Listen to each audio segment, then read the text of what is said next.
আসসালামু আলাইকুম ভিউয়ার্স। দর্শকের খামার একটু যে ইউটিউব চ্যানেল আপনাদের আরও একটি নতুন ভিডিওতে জানাই স্বাগত। তো দেখতে পাচ্ছেন আমরা কিন্তু মুরগির লিটারগুলা কীভাবে লাড়াচাড়া করে দিতেছি। মুরগির লিটারগুলা এভাবে লাড়াচাড়া করাতে কী কী উপকার এবং কী কী ক্ষতি হতে পারে এবং কী হতে পারে একটু যেটা আজকে এই ভিডিওর মাধ্যমে আপনাদের জানাবো। তো প্রথমে আমি আপনাদের দেখাতে চাই যে এই ইয়াটা আমরা কীভাবে তৈরি করছি।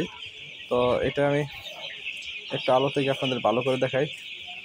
এটা আপনার ওই ড্রেন পরিষ্কার করে যে অনেকটা ওরকম একটা কাটা সিস্টেম। তো এটার মাথাগুলো আমরা এরকমভাবে বাঁকায় নিছি, মানে কোদালের মতো বাঁকায় নিয়ে এটা যাতে ভালো করে করতে পারে। তো এটা কীভাবে বানাইছে আপনারা অবশ্যই তো দেখলেন।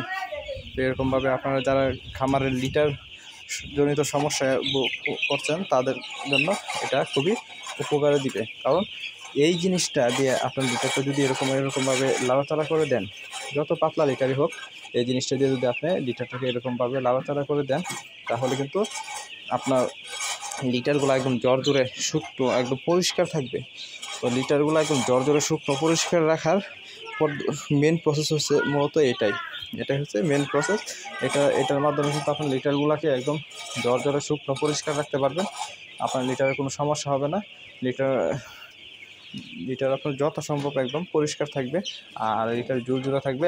মূল কথা হচ্ছে আপনার লিটারটা যদি মানে নিচে উপরে পাল্টাপাল্টি হয় বা যদি লাড়াচাড়া করে দেওয়া হয়, তাহলে কিন্তু আপনাদের লিটারগুলো কখনোই দুর্গন্ধ ছড়াবে না বা হবে না। কারণ শুকনো জিনিস থেকে কখনো দুর্গন্ধ ছড়ায় না।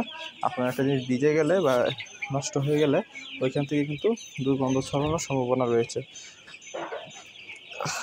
তো আমরা যেহেতু বারে এরকমভাবে লিটারগুলোকে আশ্রয় দিই বা লাড়াচাড়া করে দেই, লাড়াচাড়া করার ফলে কিন্তু ওই দেখেন মুরগিগুলাও কীভাবে স্বাচ্ছন্দ্যে তারা মানে গোসলের মতোই আর কি লিটারের উপর হাসলাইতেছে।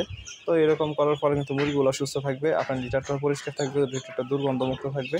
তো আলহামদুলিল্লাহ আপনারা অবশ্যই এরকমভাবে লিটারগুলোকে মানে আশ্রয় দেওয়ার চেষ্টা করবেন, তাহলে আপনার লিটারটা ভালো থাকবে, খামারটা দুর্গন্ধমুক্ত থাকবে এবং মুরগিগুলোও সুস্থ থাকবে। তো এতে আপনি অনেকগুলো ফল পাইলেন। আর আরেকটা বিষয় যেটা, আপনি শুরুতেই যদি লিটার দিয়ে যদি এরকম লাড়াচাড়া দেওয়ার চেষ্টা করেন, তাহলে কিন্তু বিপদে পড়তে পারেন। কেমন বিপদ এটা আমি বলে দিই। আপনার লিটারটা যখন শুকনো জর্জরে থাকবে, তখন কিন্তু ওই লিটারটাকে আপনি এরকমভাবে লাড়াচাড়া করলে কিন্তু লিটারটা উড়বে। আর ওটা যদি উড়ে মুরগির বাচ্চা যদি নাক মুখ চোখ দিয়ে যায়, তখন ওই ক্ষেত্রে কিন্তু মুরগির ঠান্ডা লেগে যেতে পারে। তো আপনারা অবশ্যই সতর্ক থাকবেন। প্রথম এটা করবেন না। আপনার লিটারটা যখন একটু বয়স হয়ে যাবে, একটু কালারটা পরিবর্তন হয়ে যাবে, তখন এই প্রসেসটা ঘন আপনি চালাইলেও কোনো সমস্যা নাই। তো আমরা কিন্তু সংক্ষেপে ভিডিওর মাধ্যমে আপনাদের সমস্যার সমাধান দেওয়ার চেষ্টা করি। তো আমাদের ভিডিওগুলো যদি আপনাদের কাছে ভালো লাগে থাকে, তাহলে অবশ্যই লাইক দিয়ে আমাদের পাশে থাকবেন এবং আমাদের চ্যানেলটা সাবস্ক্রাইব এখনও পর্যন্ত যারা সাবস্ক্রাইব করেন, অবশ্যই সাবস্ক্রাইব করবেন। আজকে এই ভিডিও এই পর্যন্তই। এবং নতুন কোনো সমস্যা যদি আপনাদের হয়ে থাকে বা নতুন কোনো কিছুর জন্য যদি ভিডিওর প্রয়োজন হয়, তাহলে কমেন্ট করে জানাবেন। বিস্তারিত আমি আপনাদের অবশ্যই ভিডিও ডিটেলসে তৈরি করে দেওয়ার চেষ্টা করবেন ইনশাআল্লাহ। তো এই ভিডিও এই পর্যন্তই। সকলে ভালো থাকবেন, সুস্থ থাকবেন এবং আমাদের জন্য দোয়া করবেন। আসসালামু আলাইকুম।